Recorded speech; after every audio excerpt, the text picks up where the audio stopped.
Hello, in this tutorial I'll be talking about the Creo workspace and what it has to offer, the different features that we'll be using.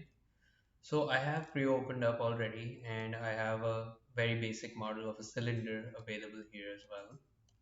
And what we can see here is that we're getting a certain view of this cylinder. So first what I'm going to do is actually I'm going to delete it. So I can just delete it from here. It gives me an option. Yeah. So this is what you'll see as the basic building block of your model. So I can actually see a standard view of this by going into view, orientation and standard view. Now this sort of gives me an isometric view of the whole plane. So since we're working in 3 dimensions, we need 3 axes, the x, y and z axis. So if you notice, normally we talk about the x and y axis as being the flat plane, but in this case the y axis is the z plane and they've sort of switched places. All right, and you can notice that the x-axis is within the x plane, the y-axis is within the y plane, and the z-axis is within the z plane. So this is the y-axis and this is the z-axis actually. Yeah. So also you can notice that this sort of menu appears every time I select objects in this sort of workspace. So if I hover over certain things, I can edit definitions for them, I can suppress them, I can select parts similarly from the same way I can select it from this model. So this model tree tells you, okay, these different things are being created in this space and it will populate them here as well. So let's make a circle. So a circle is a two-dimensional figure, right? So what we're going to go to is model, and in datum we're going to click on sketch. And when I click sketch, it tells me to select a plane because it's a two-dimensional figure and a two-dimensional figure needs to be made on a plane. So let's select the x and z plane. All right, so I select this plane and I click on sketch. Now I've gotten some reference lines for this plane, as you can see, within the x and z plane. So, and I can sketch anything I want within this plane. So let's make a circle.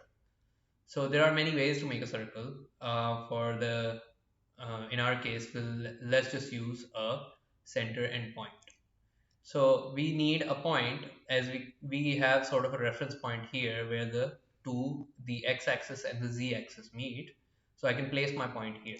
When I click on it, it creates that point, and then if I go outwards, now it's starting to make my circle. I can make it as big as I like. Let's just make a small circle here. And now when I press OK in the sketch menu, my circle is created. Every time I make a circle, it will appear, or any sketch for that matter, it will appear here. Now, if I want to edit its options, I can just use this action menu that's available here to sort of make it or edit it. So I can click on edit definition, and then I go back into the sketch menu where I can edit things for it. So for example, I wanted to make it, I want to change the dimensions. So let's make it into a 60 mm circle. Now the dimensions of my circle has changed. Now its diameter is 60 millimeters. And now when I press OK, my circle is created. I want to make this into a 3D shape so that we have a better understanding of the three-dimensional model. So what I'm going to do is I'm going to extrude it. Extrude means to sort of extend it. So this circle is within the z and x axis. I want to extend it into the y axis so that it becomes a three-dimensional shape. So if I click on extrude, it asks me to first select the object I want, the sketch I want. So if I select this, now it sort of makes me a default cylinder and it has taken the same dimensions. So what I can do is I want to make a smaller cylinder of a smaller height. So I can just change it from here and I press enter. So I got the height dimension as 20 mm. When I press OK, now my cylinder will be created.